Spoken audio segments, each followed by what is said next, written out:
বাজরা ক্ষেতের মধ্যে ৩ জায়গায় মাগনিরামের দেহের ৩টি রক্তাক্ত থেঁতলানো টুকরো।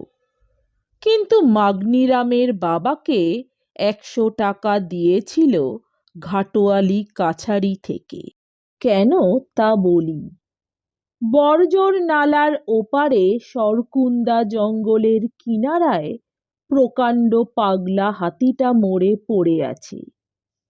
আবিষ্কার হলো ৩ দিন পরে। হাতিটার নাকের দুপাশে তখনও ২টো শলা গিঁথে ছিল। ঢেমন সাঁওতাল বীর শিকারী শলা দেখে বললে, ই তো আমার হাতের শলা আছে হে, বাসুরির ছেলেটা আমার কাছ থেকে লিয়েছিল সেদিন। ওর মনে ই ছিল সেটা কি করে জানছি